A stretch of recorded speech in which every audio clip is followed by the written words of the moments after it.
கட்சிக்கும் திரு செங்கோட்டையனுக்கும் எந்த சம்பந்தமும் இல்லை. ஆனால் ஒருங்கிணைந்த அதிமுக அப்படிங்கிறதுல ரொம்ப உற்சாகம், நம்பிக்கை வெளிப்படுது. அவர் மேலே இருக்கிற நம்பிக்கையில் அதை சொல்கிறாரா, இல்லை வேறு யார் மீதோ இருக்கிற நம்பிக்கையில் அதை சொல்கிறாரா? இல்லை, அவரோட அறிக்கையிலேயே அவர் பாஜக தலைவர்களை பல தடவை பார்த்ததா சொல்கிறார். 3 தடவை பார்த்ததா கூட சொல்கிறாரு நேற்று அவர் பேசி அவரோட அறிக்கையில். ஸோ இது பின்னாடி பாஜக ஒற்றுமைக்கான ஒரு விஷயத்தை கையில் எடுத்திருக்காங்கன்னு தான் நான் நினைக்கிறேன். அது இயல்பான ஒரு விஷயமும் கூட. ஏன்னா பாஜக அதிமுக கூட்டணி அமைஞ்ச பிறகு ஏப்ரலுக்கு அப்புறம் பார்த்தீங்கன்னா அது கொஞ்சம் ஒரு பலவீனமாக இருக்குன்ற ஒரு தோற்றம் இருக்கிறத பார்க்குறோம். அதிமுக இந்த மாதிரி ஓபிஎஸோ செங்கோட்டையனோ சசிகலாவோ தினகரனோ கூட்டணியில் இல்லாத ஒரு விஷயம் ஒரு பலவீனத்துக்கான ஒரு வெளிப்பாடாக தான் பார்க்குறாங்க. எந்த கட்சியும் அதில் சேரல. இருந்த கட்சியும் வெளியே போயிட்டாங்க. தினகரன் இந்தியா கூட்டணி விட்டு போயிட்டாரு. தேமுதிக அதிமுக விட்டு வெளில போயிட்டாங்க. ஸோ இந்த மாதிரி இருக்கும்போது கட்சியை பலப்படுத்தணும், கூட்டணியை பலப்படுத்தணுன்றது தான் பாஜக அதிமுகவுக்கு சொல்கிற ஒரு விஷயம். அதனால் வர 26 தேர்தலிருந்து நம்ம ஒரு பலமான கூட்டணி அமைக்கணும்னு இப்போ பீகார் தேர்தலுக்கு அப்புறம் இன்னும் கொஞ்சம் உற்சாகமாக அவங்க செயல்பட ஆரம்பிச்சிருக்கிறதுக்கான ஒரு இதுதான் இது. அதோட இண்டிகேஷன், அதோட குறியீடு தான் செங்கோட்டையன் பேசின ஒரு விஷயமா நான் பார்க்குறேன். திரு வாசன் போய் திரு எடப்பாடி பழனிசாமியை சந்திச்சது, திரு செங்கோட்டையன் இந்த பக்கம் ஒருங்கிணைந்த அதிமுக அப்படின்னு பேசுறது, இதெல்லாம் அதை நோக்கி நகரக்கூடிய நகர்வுகள் தானா? இந்த வாசன் சந்திச்சதெல்லாம் அவர் ஏற்கனவே பாஜகவில் தான் இருக்கார். அதனால் அதில் ஒன்றும் பெரிய மாற்றம் ஒன்றும் தெரியல எனக்கு. அது இயல்பான ஒரு விஷயம் தான். அவர் பாஜகவோட தான் இருக்கார், அதிமுகவோட அந்த கூட்டணியில தான் இருக்கார். பாமக அன்புமணி தரப்பு பாமக பாஜகவோட நெருக்கமாக இருக்காங்க. அவங்களும் ஒன்றும் பெரிய சேஞ்ச் இல்லை. அவங்க மறுபடியும் சேர்ந்தா அது பழைய கூட்டணி தான். அது தேமுதிக மறுபடியும் அதிமுக பாஜக போச்சுன்னா அதுவும் அந்த கூட்டணியில் அதிமுகவோட இருந்தது தான். அதனால் ஒன்றும் புதுசு இல்லை. இந்த 3 கட்சிகளுமே அவரோட செல்வாக்கில் கொஞ்சம் கொஞ்சம் வித்தியாசங்கள் இருந்தால் கூட அவங்க மறுபடியும் பாஜக அதிமுகவுக்கு போனால் அதில் ஒன்றும் பெரிய சேஞ்ச் உண்டாகாது. இது பழைய கூட்டணி தான் அப்படின்ற ஒரு விஷயம்தான் அங்கே வரும். புதுசாக யார் வராங்க? இப்போ நடுவில் திடீர்னு எடப்பாடி கம்யூனிஸ்டுக்கெல்லாம் சிவப்பு கம்பளம்லாம் விரிச்சார். அவர் விடுதலை சிறுத்தைகளுக்கு சிவப்பு கம்பளம் விரிச்சார். அஃப்கோர்ஸ் பாஜக இருக்கிற இடத்துல இவங்கெல்லாம் போகமாட்டாங்கிறது வேற விஷயம் சொன்னேன். அது மாதிரி வேற ஏதாவது கட்சிகள், இந்த பாஜகவை ஏற்றுக்கொள்கிற வேறு சில கட்சிகள் இருக்கலாம், ஒரு புதிய தமிழகம் இருக்கலாம், வேறு அந்த மாதிரி கட்சிகள்லாம் இருக்கலாம் இல்லையா? அவர்கள் யாராவது இந்த பக்கம் வராங்களா? அப்படி வந்தால் அது ஒரு டேர்னிங் பாயிண்ட். இந்த கட்சிகளே மறுபடியும் இப்போ தேமுதிக நேற்று உதயகுமாரை பார்த்த உடனே ஒரு கூட்டணி சம்மந்தப்பட்ட ஒரு பேச்சோ அப்படின்ற ஒரு எண்ணம் வருது. அது இல்லை, எங்கள் அம்மா இறந்து போனதுக்கு துக்கம் விசாரிக்க வந்தாருன்னு அது ஒரே லைனில் தேமுதிக அதை முடிக்கிறத நம்ம பார்க்குறோம். ஆனால் 2 பேர் சேர்ந்தபோது, 2 அரசியல்வாதிகள் சேர்ந்தபோது கூட்டணியை பற்றி பேசாத இருந்திருப்பாங்களா? அரசியல் பற்றி கண்டிப்பாக பேசியிருப்பாங்க. ஆனால் அதுக்கு நடுவில் பல சிக்கல்கள் இருக்குது. ஏற்கனவே ப்ராமிஸ் பண்ண ராஜ்யசபா சீட்டை நீங்கள் தரல தேமுதிகவுக்கு. அதனால் அவங்க ஏற்கனவே ஒரு கோவத்தில் தான் வெளில போனாங்க. இப்போ அந்த விஷயத்தில் அவங்களுக்குள்ள ஏதாவது சமாதானம் ஏற்பட்டதா நமக்கு தெரியாது ஆக்சுவலாக. அப்போ அதெல்லாம் டிஸ்கஸ் பண்ணணும். அப்போ தேமுதிகலேருந்து பிரேமலதா அவர்கள் ஜனவரி மாதம் தான் அனௌன்ஸ் பண்ணி சொல்லியிருக்காங்க. அப்போ நேற்று என்ன பேசினாங்க அப்படின்றத அவங்க சொல்ல போறதில்ல, பேசியிருப்பாங்க. அப்போ அவங்களாம் வந்தா கூட அது ஒன்றும் பெருசா புதுசா நமக்கு தெரியாது. அது ஏற்கனவே அதிமுக பாஜக கூட்டணியில் இருந்த ஒரு விஷயம் தான்.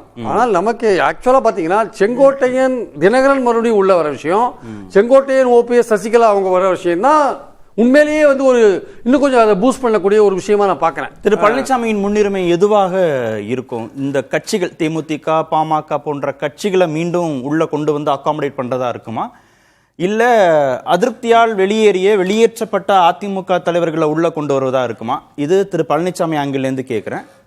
பாஜக ஆங்கிள் என்னவா இருக்கும்? அவங்க நோக்கம் என்னவா இருக்கும்? எடப்பாடி ஆங்கிள் இருந்து பாத்தீங்கன்னா அவர் ஒரு விஷயத்தில் தெளிவா இருக்கார். அவரால் விலக்கப்பட்டவர்களை அவர் எந்த கட்டத்திலையும் சேர்க்கிற மாதிரியான ஒரு ஐடியாவில் இல்லை. அதில் அவர் தெளிவாக இருக்கார். சசிகலாவையோ இல்லை செங்கோட்டையனையோ இல்லை இவரை ஓபிஎஸ்ஸையோ மீண்டும் அவர் சேர்க்கிற மாதிரி ஐடியாவில் அவர் இருக்கிற மாதிரி தெரியல. இதற்கு முன்னாடி செங்கோட்டையன் 6 மந்திரிகளோடு போய் பேசி எல்லாமே பண்ணி பார்த்து முயற்சி பண்ண விஷயங்கள் தான். அவர் முடியாதுன்னு தெளிவாக சொன்னது மட்டும் இல்லை, ரொம்ப கடுமையாக பேசிட்டாருன்னு கூட செங்கோட்டையன் சொன்னதை நம்ம பார்த்தோம் நம்ம. ஸோ அந்த மாதிரி இருக்கும்போது லெஃப்ட் டு எடப்பாடி பழனிசாமி அவர் இவங்க 3 பேரையும் அவராக தானாக சேர்க்கறதுக்கான வாய்ப்புகள் கிடையாது. ஆனால் பாஜக ப்ரெஷர் பண்ணி சேர்க்கிறாரா அப்படின்னா அதில் தினகரனை மட்டும் கூட்டணியில் சேர்க்கறதுக்கான ஒரு வாய்ப்புகள் இருக்குது. இவங்க 3 பேரை பற்றி எடப்பாடி ஒரு மனம் திறந்து அவராக விரும்பி அவங்கள சேர்ப்பாரான்னா அதுக்கான வாய்ப்புகள் கிடையாது. ஆனால் அப்போ அவங்கள மட்டும் சேர்த்துட்டு தினகரனை நீங்கள் கூட்டணியில் சேர்த்துட்டு அவங்கள மட்டும் விட்டுட்டீங்கன்னா தினகரன் உள்ள வருவாரா சொல்ல முடியாது. தினகரன் வரத்துக்கே ஒரு விஷயம் இருக்கு. எடப்பாடியை சிஎம் கேண்டிடேட்டா சொன்னீங்கன்னா தினகரனே உள்ள வர மாட்டார். அப்போ பாஜக அந்த இடத்துல பிளே பண்ண வேண்டியதா இருக்கு. அதிமுக தலைமையில் கூட்டணி, எடப்பாடி பேரை சொல்லக்கூடாது அப்படின்னா தினகரன் உள்ள எடப்பாடி முதல்வர் சொன்னா தினகரன் வரமாட்டார். ஸோ இதுல பல சிக்கல்கள் இருக்கு, அவங்கள உள்ள கூப்பிடுறதுலையும் பல சிக்கல்கள் இருக்கு. செங்கோட்டையனுக்கோ ஓபிஎஸ்க்கோ இல்ல சசிகலாவுக்கோ இருக்கிற அந்த அவங்களுடைய போக்கஸ் இருக்குல்ல, அவங்க நினைக்கிற விஷயங்கள் வேற.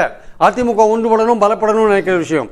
தினகரன் பார்வையில் என்னன்னா அதிமுக வந்து எடப்பாடி கையில் சிக்கின்னு இருக்கு, எடப்பாடி திமுகவா மாறிடுது, அதை கட்சியை மீட்டெடுக்கணும். அவர் சிஎம் கேண்டிடேட்டா நீங்க அனௌன்ஸ் பண்ணீங்கன்னா அவர் அரசியல் ரீதியா அவர் பலம் பெற்றால் தினகரனுக்கு அது வந்து சரியா வராது ஆக்சுவலா. அப்ப இதை ஒன்ன கிளாரிஃபை பண்ணுங்க. அப்போ ஓபிஎஸ், சசிகலா, செங்கோட்டையன் 3 பேரும் திரு எடப்பாடி பழனிசாமி பொதுச் செயலாளருங்கிறதுல அவங்களுக்கு ஒன்றும் பெருசா அதிருப்தி இருந்துட போறது இல்லையா? டிடிவி தினகரனுக்கு மட்டும்தான் இவர் பொதுச் செயலாளருங்கிறதுல அதிருப்தி இருக்க போகுது. அவங்க வந்து கட்சியுடைய ஒற்றுமை, எங்களுக்கு பதவியே வேண்டாம் சொன்னவர் தானே ஓபிஎஸ். கட்சி ஒற்றுமை நிபந்தனைகளே இல்லாம நான் செய்யறேன், கிட்டத்தட்ட அது மாதிரிதான். பின்னாடி பாஜக வந்து பிரஷர் பண்ணும்போது அவங்க எடப்பாடி வந்து அவங்கள சேர்த்துட்டா இவங்களும் போறதுக்கான வாய்ப்பு இருக்கு. ஆனால் தினகரன் வந்து இவங்களை கைவிட்டுவாரா அப்படின்னு, தினகரன் தன்னுடைய ஸ்டாண்டை மாத்திப்பாரா, இல்ல தினகரன் சொல்லி பாஜக அதிமுக தலைமையில் கூட்டணி சீஃப் மினிஸ்டர் கேண்டிடேட் அனௌன்ஸ் பண்ணாத எலெக்ஷன் சந்திக்கிறாங்களா தினகரன் சேர்க்கறதுக்காக அப்படின்ற ஒரு விஷயமும் இருக்கு. அதனால பொறுத்து இருந்தா பார்க்கணும். இதுல வந்து நிறைய இஃப்ஸ் அண்ட் பட்ஸ் எல்லாம் இருக்கு நிறைய. இது எப்படி போலாம், எப்படி வேணா போலாம். அதனால தினகரனுடைய ரோல் வந்து எடப்பாடி சிஎம் கேண்டிடேட்டா இருக்காரா இல்லையன்றதை பொறுத்து தான் அவர் மீண்டும் அந்த கூட்டணிக்கு போறது இருக்கு. அதே மாதிரி தேமுதிகவோ பாமகவோ அதுல இருந்தே அவர் நகர்ந்துட்டார் இல்லையா? நீங்க சொன்னீங்க இல்லையா, முதலமைச்சர் வேட்பாளராக திரு எடப்பாடி பழனிசாமி இருந்தால் அந்த கூட்டணிக்கு போக மாட்டேங்கிறது கொஞ்சம் முன்னாடி பேசின ஸ்டேட்மெண்ட். 2 நாட்கள் அவர் பேசின ஸ்டேட்மெண்ட் வந்து ரொம்ப முக்கியமானது. திரு எடப்பாடி பழனிசாமி தலைமையை ஏத்துக்கிட்டே நாங்க போக மாட்டோம்னு அடுத்த கட்டத்துக்கே அவர் நகர்ந்துட்டார். கூட்டணி தலைமையவே ஏத்துக்க மாட்டோம். எந்த விதத்திலையும் எடப்பாடி மீண்டும் அரசியல் ரீதியாக பலம் பெறுவதை தினகரன் விரும்ப மாட்டார். தினகரன் மட்டும் இல்ல, பாஜக இருக்கிற அண்ணாமலையும் விரும்ப மாட்டார். அது இன்னொரு தனி கதை. அது சரி, அதுக்கப்புறமா பேசுவோம், அது அடுத்த கதை, அதை பேசுவோம். சரி, ஓபிஎஸ் இவருக்கு செங்கோட்டையன் சசிகலாவுக்கு வந்து திரு எடப்பாடி பழனிசாமி பலம் பெறுவதில்லை, எந்த விதமான மாற்று கருத்து இருக்க போறதில்லை. அவங்க அது உள்ள போனா வந்து அவங்களுக்கான உரிய மதிப்பும் கௌரவமும் கொடுத்தாதான் அவங்களும் போவாங்க.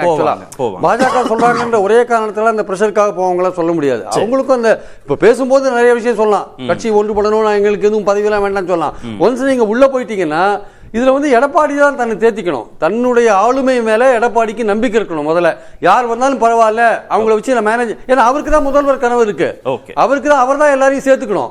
அவர் கொஞ்சம் தயங்கினார் வச்சுக்கோங்க, நம்மளுடைய தலைமை ஆபத்து வந்துடும் ஒரு தயங்கினார்னா, யாரையும் சேர்த்துக்காத இருந்தார்னா அது அவருக்கு தான் நஷ்டமா இருக்கும் ஆக்சுவலா. அதனால எடப்பாடி விட்டு கொடுக்க வேண்டிய விஷயங்கள் தான் நிறைய இருக்கு. அவங்க வரதுக்கு ரெடியா இருக்காங்க. ஆனால் அதுல இந்த உள் எடப்பாடி உள் பாலிடிக்ஸ் வந்து தினகரன் விஷயம் ஒரு உள் பாலிடிக்ஸ் மறுபடியும், அதாவது ஒரு இன்னும் உள்ளடியது ஆக்சுவலா.